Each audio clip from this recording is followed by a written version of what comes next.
Brought to you by KR Mangalam University.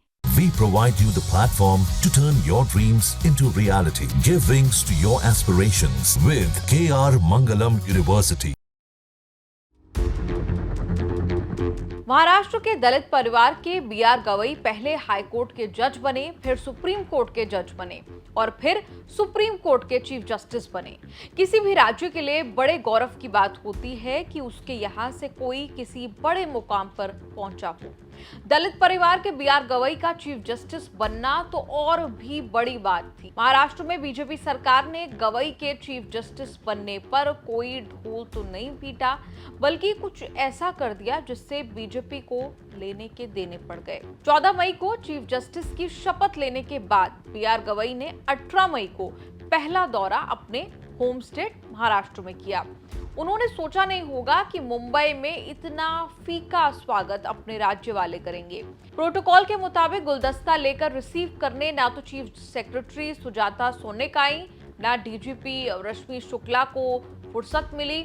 Mumbai के police commissioner Deven Bharti ने भी नहीं सोचा कि जाना चाहिए। इनमें से कोई भी गवई के कार्यक्रम में शामिल नहीं हुआ। सीएम देवेंद्र फडणवीस के नहीं आने की तो शिकायत भी नहीं की। कुल मिलाकर ऐसा सरकारी एटीट्यूड कि चीफ जस्टिस आए हैं तो हमें क्या। आरोपों के घेरे में आ गए दो महिलाएं जो टॉप पोजीशन पर बैठी हैं। बड़ा हंगामा मचा जब चीफ जस्टिस गवई ने सार्वजनिक कार्यक्रम में महाराष्ट्र सरकार के रवैये को धिक्कार दिया। चीफ जस्टिस ने ये शिकायत नहीं की कि बीआर गवई का स्वागत नहीं हुआ। उन्होंने ये सवाल उठाया कि चीफ जस्टिस ऑफ इंडिया के स्वागत के प्रोटोकॉल का पालन नहीं किया गया, जबकि ये संवैधानिक संस्थाओं के बीच सम्मान का प्रतीक होता है। Every organ of the Constitution must reciprocate and give its due respect to the other organs. Maharashtra राज्यातला एक व्यक्ती चीफ जस्टिस ऑफ इंडिया म्हणून महाराष्ट्रात पहिल्यांदा येत असताना महाराष्ट्राच्या चीफ सेक्रेटरीला किंवा महाराष्ट्राच्या डायरेक्टर जनरल ऑफ पोलिसला किंवा मुंबईच्या पोलीस कमिशनरला तिथे येण्याची योग्यता वाटत नसेल तर त्याबद्दल त्यांनीच विचार करायला पाहिजे की मला प्रोटोकॉलचा बिलकुलही हे नाही आहे। मी अजूनही अमरावतीला जातो, नागपूरला जातो तर मी पायलट एस्कॉर्ट घेऊन जात नाही। सुप्रीम कोर्टात येईपर्यंत अमरावतीला न्यायालयात असताना मी मोटरसायकलवर फिरायचो मित्रांच्या। परंतु it's a question of respect by the other organs of the institution to the judiciary. Chief justice के लिए प्रोटोकॉल का पालन नहीं हुआ, ये खबर आग की तरह फैली है। आरोप देवेंद्र फडणवीस की सरकार और बीजेपी पर लग रहे हैं कि दलित होने के कारण गवई का उचित सम्मान नहीं किया गया। विपक्ष ने एकदम मोर्चा खोला हुआ है। 18 मई से चीफ जस्टिस के अपमान का विवाद चल रहा है। बीजेपी के हाथ पैर फूल गए। चीफ जस्टिस गवई के शिकायती भाषण के बाद महाराष्ट्र सरकार के हाथ पैर फूल गए हैं। फडणवीस सरकार के सीनियर कैबिनेट मंत्री और बीजेपी के प्रदेश अध्यक्ष चंद्रशेखर बावनकुले ने खुद प्रोटोकॉल चूक के लिए राज्य सरकार की ओर से सीजेआई गवई से फोन पर माफी मांगी। शायद चीफ जस्टिस ने भी नहीं सोचा होगा कि बात का इतना बतंगड़ बन जाएगा। आखिरकार उन्होंने ही विवाद की दहकती आग पर पानी डालने की पहल की। कहा एक तुच्छ मुद्दे को इतना आगे नहीं बढ़ाना चाहिए। सुप्रीम कोर्ट ने प्रेस नोट जारी करके कहा कि इस तरह के छोटे मुद्दे पर अनावश्यक विवाद से बचना चाहिए। महाराष्ट्र का पूरा सरकारी सिस्टम हरकत में आ चुका है। महाराष्ट्र गोवा बार काउंसिल के कार्यक्रम के बाद चीफ जस्टिस गवई मुंबई में डॉक्टर बीआर अंबेडकर के समाधि स्थल चैत्य भूमि पर श्रद्धांजलि देने गए तो चीफ सेक्रेटरी सुजाता सोनेक, डीजीपी रश्मि शुक्ला और मुंबई पुलिस कमिश्नर देवेन भारती सब हाजिर थे।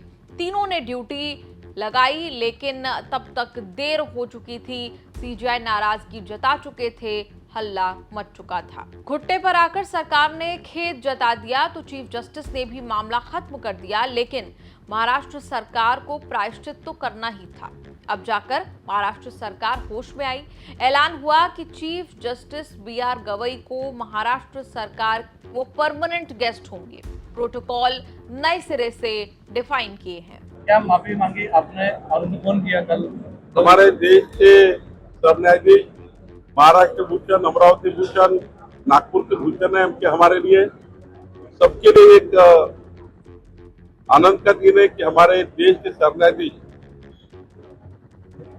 न्यायमूर्ति भूषण गवई जी बने। और वो जब महाराष्ट्र में आए तो थोड़ी गलत हुई। जो अधिकारी, chief secretary, DG, Mumbai police commissioner जाना चाहिए, जो प्रोटोकॉल है उसको भी वहां पर जो वक्त पर पहुंचना चाहिए नहीं पहुंच पाया। माननीय सर न्यायाधीश जी ने उसकी नाराजगी भी व्यक्त की, लेकिन वो महाराष्ट्र के हैं, उन्होंने क्षमा कर दी। माननीय देवेंद्र जी फडणवीस हमारे मुख्यमंत्री, उन्होंने भी दखल ली है। मैंने भी रात को माननीय भूषण गवई जी से फोन करके सरकार की तरफ से मैंने भी क्षमा मांगी है।